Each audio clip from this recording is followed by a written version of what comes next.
আমরা সবসময় না একরকম ভাবি আর এক রকমের হয়ে যায়। আজকে রাত্রে ভাবতেছিলাম আরাম করব, রান্না করব না। কিন্তু আরাম করতে গিয়ে আমার কিন্তু কষ্ট বেশি হয়েছে। যাই হোক, হ্যালো এভরিওয়ান, আসসালামু আলাইকুম। কেমন আছো তোমরা সবাই? আমি তো আলহামদুলিল্লাহ ভালো আছি। আজকেও কিন্তু বন্ধের দিন ছিল। জান্নাতের বাবা বাসায় সকাল সকালে উঠে তার প্রিয় ভাজি করতেছি, মানে আলু ভাজি সে খুব পছন্দ করে। আর যেদিনকে আর মাংসর তরকারি থাকে সেদিন হয়েছে আর লাগে না। তাছাড়া যদি আলু ভাজি করে দেই সে কিন্তু খুব তৃপ্তি করে রুটি খায়। যাই হোক, এখানে রুটি বানাই নিছি, তো রুটি আমি ভাজতেছি। আমি হয়েছে বানাইতেছিলাম, এর ভিতরে হঠাৎ করে আপাও চলে আসছে। তো সে এসে লাস্টে রুটিগুলা বানাই দিছে। আর এখন তো শাশুড়ি মা বাসায়, আমার হয়েছে প্রতিদিন রুটি বানাইতে হয়। তো আজকে হয়েছে একটু বেশি করে বানিয়ে নিছি, 2 দিন হয়ে যাবে। ওই দিক থেকে ওই আইসে এসে চটপাট করতেছে, কি তোমার এখনও হবে না? তুমি কি শুরু করছো? একদিক দিয়ে ভিডিও দেখতেছো আর একদিকে রান্না করতেছো, কি করবা তুমি সেটা আগে ঠিক করো। এটা বলে মেজাজ দেখাই চলে গেছে। যাই হোক, সে তার মেজাজ সে দেখাবে, আমার কিছুই করার নেই। আমার কাজ তো আমি করবই। আমি কিন্তু সবসময় ভিডিও ছেড়ে রাখি আর এইদিকে কাজ করতে থাকি। যাই হোক, তার মেজাজের মতোই কিন্তু আমার রুটিগুলো ফুলে ফুলে উঠছে। তাড়াহুড়া করে এই তো নাস্তা একদম রেডি, এখন হয়েছে খাওয়া দাওয়ার পালা। তো বসে পড়ছে খাওয়ার জন্য, আর এই তো আমিও বসে পড়ছি চা নিয়ে। আর আমার কাছে একটু চা দিয়ে রুটি খাইতে বেশি ভালো লাগে, যদিও ভাজি দিয়েও ভালো লাগে, ভাজি দিয়েও খাই। তারপরে বাইরে আসছি বাজার করবে, সেই জন্য ঘরে হয়েছে তরকারি নাই, চিংড়ি মাছ নাই। আর আমাদের তো চিংড়ি মাছ ছাড়া চলে না। তো চিংড়ি মাছ নেওয়া বাদ দিয়ে আমরা বাইরে একটু আসছি দেরি করে, আমরা হয়েছে বাজারে কিছু পাই নাই। এই পাশে ছোট্ট একটা বাজার আছে, 4টা দোকানওয়ালা, তো সেইখানে আসছি। এদিকে বাবুর জুতা ছিঁড়ে গেছে, এখন ওইটা বারবার দেখাইতেছিল আর তার বাবাকে বলতেছিল আমাকে কারেন্ট জুতা কিনে দিবা, মানে জ্বলে না এক পদের জুতা আছে, ওই সিস্টেমের জুতা কিনে দিতে বলছে। বাবা, আমার জুতা ছিঁড়ে গেছে, আমাকে কারেন্ট জুতা কিনে দিবা। যাই হোক, মাছিতে কী অবস্থা করতেছে, ইদারিং ঘরের ভিতরেও মাছি হয়ে গেছে, ওষুধ আনতে হবে। তারপরে বাসায় আসছি, আর এইখানে সে আবার একটু ঢং করতেছিল। আর আমি কাজগুলো করব, দেখলাম যে এই গাছটা যে বোতলে রাখছি সে বোতলটা অনেক ময়লা হয়ে গেছে। তো অল্প একটু উপর থেকে ধুয়ে দেই, তারপরে ভিতরের পাথরগুলো আমি পরে ধুবো। ভিতরগুলো আর ধুইলাম না, এই তো উপর থেকে একটু ধুয়ে তারপর রেখে দিব। আর গাছটা না অনেক হয়েছে, লতানো হয়ে গেছে। এটাকে ভাবতেছি একটু লতানোটা কেটে দিব না এভাবেই রাখবো, ওইটা আসলে টেনশনে আছি। এভাবেও ভালো লাগে, জ্বালানায় হয়েছে বাইতে আছে, তো এটাও দেখতে কিন্তু ভালো লাগে। তো ভালো লাগার কারণে আমি আর কাটি নাই, এভাবেই রেখে দিচ্ছি। তারপরে এই তো কাজে লেগে পড়লাম, কারণ ওনারা যে মাংসগুলো কেটে দিছে ওইভাবে তো আসলে রান্না করলে হবে না, একটু কাটাকাটি করতে হবে। আর তার সাথে মিষ্টি কুমড়া রান্না করব চিংড়ি মাছ দিয়ে। আর ওই যে বললাম বাজারে গিয়ে কিছুই পাই নাই, তো চিংড়ি মাছ আগের 3-4টা মাছ আছে, তো ওইটা হয়েছে কেটে কুটে দিয়ে এটা মিষ্টি কুমড়া রান্না করব হালকা একটু ঝোল করে। আর আজকে একটু গরুর মাংস রান্না করব। এই দারিং হয়েছে একদিন পরে একদিন আমাদের মাংস খাওয়া হইতেছে, কারণ ফ্রিজে কিছু নাই। বাইরে গেলেই সোজাসুজি মানে একটা মুরগি নিয়ে আসবে, না হলে গরুর মাংস নিয়ে আসবে। এগুলো হয়েছে আমার তো একদম খাইতে ইচ্ছা করে না। আর আমার শাশুড়ি মার হয়েছে গরুর মাংস একদম খাওয়া নিষেধ, সে হয়েছে খেতে পারবে না।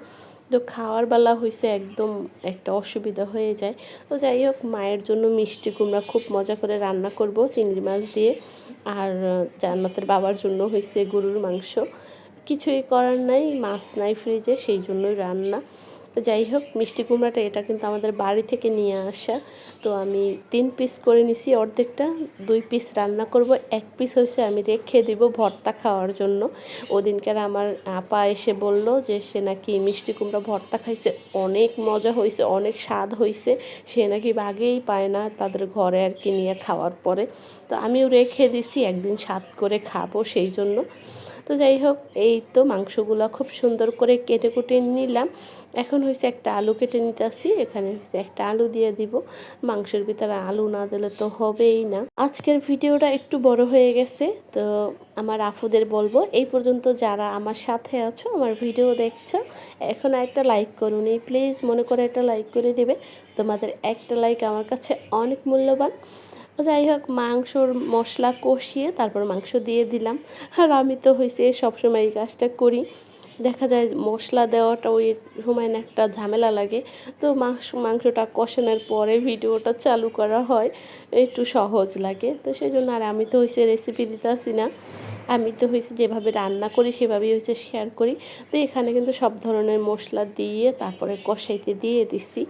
আর এই দিকে আবার চিংড়ি মাছ কাটতে নিছি।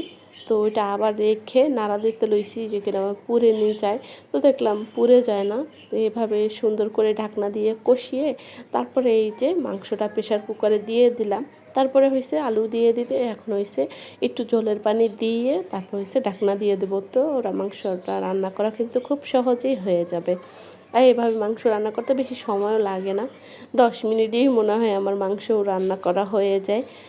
খুব তাড়াতাড়ি মনে হয়। আর এমনি যদি পাতিলে রান্না করি তাহলে মনে হয় যে একবেলা করেই রান্না করতে হয়, একদম মানে খুবই সময় লাগে। কোথাও গেলে যদি আমাকে মাংস রান্না করতে হয় না, তাহলে আমার এত প্যারা লাগে আসলে বলতেই পারি না। মানে প্রেশার কুকারে রান্না করে অভ্যাস, কোথাও গেলে রান্না করলে প্রেশার কুকার ছাড়া তখন আমার খুব কষ্ট হয়ে যায়। যাই হোক, এখানে একটু জিরার গুঁড়া দিয়ে দিতেছি। আর এই যে মিষ্টি কুমড়ার ভিতরেও জিরার গুঁড়া দিতেছি, কারণ শাশুড়ি মা আর আমার জামাই তারা সবাই হয়েছে জিরার গুঁড়া দিয়ে পছন্দ করে, সেজন্য তাদের পছন্দ মতোই রান্না করি।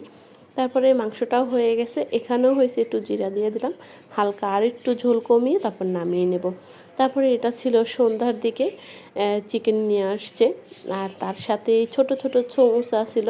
তো সমুচাগুলোও খেতে কিন্তু খুব দারুণ মজা ছিল।